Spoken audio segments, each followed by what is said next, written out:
আসসালামু আলাইকুম এভরিওয়ান। চলে আসলাম নতুন একটি ভিডিও নিয়ে। ডিজো ওয়্যারলেস অ্যাক্টিভ এই নেকবিনটির একটি ফুল রিভিউ দেওয়ার চেষ্টা করব। জানানোর চেষ্টা করব কাদের জন্য এটা কেনাটা ভালো হবে এবং কারা এটা কিনবেন না। বক্সটি খোলার পর প্রথমেই পাবেন নেকব্যান্ড, একটি ইউজার ম্যানুয়াল, ২ জোড়া ইয়ার টিপস এবং একটি কেবল। নেকব্যান্ডটির প্রাইসটা বলা খুবই মুশকিল, কারণ এটার প্রাইস খুবই আপ ডাউন করে। সো মোটামুটি বলা যায় যে ৳২,০০০ আশেপাশে নেকব্যান্ডটি আপনি পেয়ে যাবেন। এখন সবচেয়ে বড় প্রশ্ন হচ্ছে ৳২,০০০ মধ্যে এটা কেনাটা কি যুক্তিসঙ্গত হবে? নাকি এর থেকেও কোনো ভালো অপশন আছে? সেটা আমি আপনাদেরকে এক্সপ্লেইন করার চেষ্টা করব।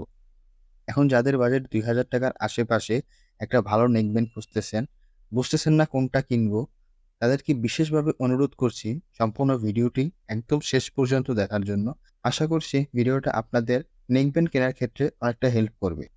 নেকব্যান্ডটির প্লাস্টিক ম্যাটেরিয়াল দিয়ে তৈরি করা, তবে খুবই ভালো মানের প্লাস্টিক।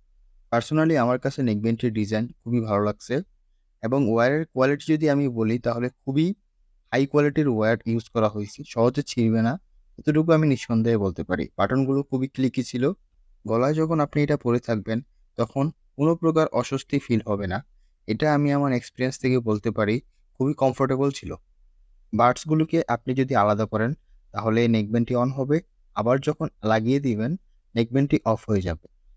ইয়ারফোন, নেকব্যান্ড এবং TWS যেটাই হোক না কেন, আমার কাছে ফিটিংস খুবই ইম্পর্ট্যান্ট। যদি ফিটিংসই ভালো না হয় তাহলে অবশ্যই সেটা ইউজ করে কোনোভাবেই ভালো লাগবে। এটার ফিটিংস ছিল অসাধারণ। বাডসগুলো খুবই ছোট এবং লাইট ওয়েট, তাই পড়তে কোনো প্রকার সমস্যা হচ্ছিল না।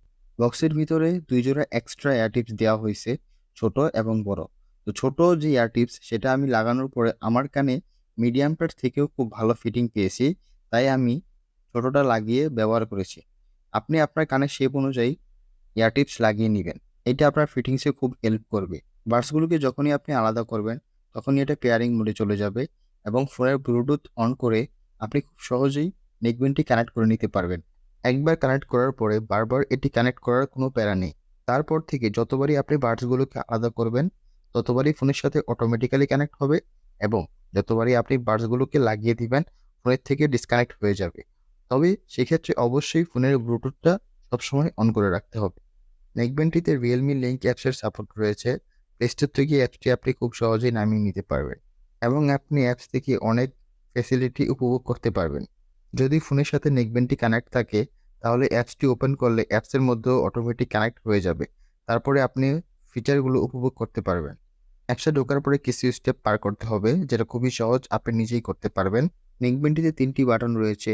একদম ডান পাশে যে বাটনটা আছে সেটা হচ্ছে মাল্টি ফাংশনাল বাটন, যেটা দিয়ে অনেক ফিচার আপনি একসাথে একটা বাটন দিয়েই করতে পারবেন এবং একটা প্লাস এবং একটা মাইনাস বাটন, যেটা দিয়ে শুধুমাত্র ভলিউম আপ এবং ডাউনই করা যাবে।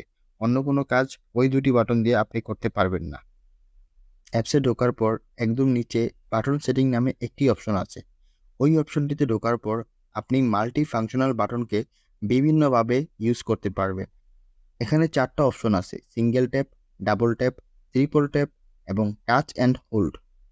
সো এখানে আপনি সিঙ্গেল ট্যাপের মাধ্যমে কি করতে চান বা ডাবল ট্যাপের মাধ্যমে আপনি কি করতে চান অথবা ট্রিপল ট্যাপের মাধ্যমে আপনি কি করতে চান, সেটা আপনি আপনার মন মতো সেট করে নিতে পারবেন এবং টাচ অ্যান্ড হোল্ডের মাধ্যমে আপনি কি করতে চান সেটাও করতে পারবেন। যেমন এখানে আমি টাচ অ্যান্ড হোল্ডের মাধ্যমে গেম মোডটাকে অন করে দিলাম। তো আমি এখন দেখব এটা খুব সুন্দর মতো কাজ করতেছে কিনা। এখন দেখেন আমি যখনই টাচ অ্যান্ড হোল্ড করে রাখতেছি গেম মোড অন হচ্ছে, আবার যখন টাচ অ্যান্ড হোল্ড করে রাখতেছি গেম মোড অফ হচ্ছে। সো আপনি অ্যাপস থেকে আপনি নিজের মন মতো সব বাটনগুলো সেট করে নিতে পারবেন। অ্যাপস থেকে আপনি আরও অনেক ধরনের কাজ করতে পারবেন, বেস কন্ট্রোল করতে পারবেন, দেন আরও অনেক কিছু। নেকব্যান্ডটির ঘরের ভিতরের কল কোয়ালিটি ছিল অসাধারণ। অপর প্রান্তে খুবই ক্রিস্টাল ক্লিয়ার শুনতে পাচ্ছিল আমার ভয়। তবে ঘরের বাহিরের কল কোয়ালিটি ছিল ডিসেন্ট, চালিয়ে নেওয়ার মতো, প্রবলেম হবে না। এবং নেকব্যান্ডটির সাউন্ড কোয়ালিটি ছিল বেস বুস্টেড, মানে যারা বেস খুব ভালোবাসেন তাদের খুবই ভালো লাগবে। তবে অন্যান্য ইনস্ট্রুমেন্টগুলোও ক্লিয়ার ছিল। অন্যান্য ইনস্ট্রুমেন্টের কাজগুলো বোঝার জন্য আপনাকে খুবই প্রো লেভেলে চিন্তাভাবনা করতে হবে। তো নরমাল যে ইউজার তাদের জন্য যে সাউন্ড আছে সেটা একদমই পারফেক্ট সাউন্ড। তাই আমি বলব নিঃসন্দেহে আপনি এটা নিতে পারেন। তবে যদি এটার দাম ৳২,০০০ থেকে বেশি হয় তাহলে না নেওয়াটাই বেটার। সেক্ষেত্রে আরও অপশন আছে।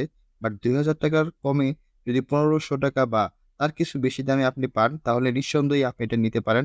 এটা one of the best choice হবে আমি বলতে পারি। এসব নেকব্যান্ডের চার্জিং ব্যাকআপ নিয়ে চিন্তা করতে হয় না, কারণ একবার চার্জ দিলে মোটামুটি ৩-৪ দিন আরামে চলে যায়। আর এটাতে ফাস্ট চার্জিং সাপোর্ট রয়েছে, যদিও OnePlus বা দামি নেকব্যান্ডের মতো সুপার ফাস্ট চার্জ হয় না, তবে এটা ফাস্ট চার্জ হয় এতটুকু আমি বলতে পারি, এবং চার্জিং ব্যাকআপ নিয়ে কোনো প্রবলেমে পড়তে হবে না। আজকের ভিডিও এই পর্যন্তই। ভিডিওটি ভালো লেগে থাকলে একটা লাইক দিবেন এবং আমার চ্যানেলটিকে সাবস্ক্রাইব করে পাশে থাকার জন্য অনুরোধ করছি।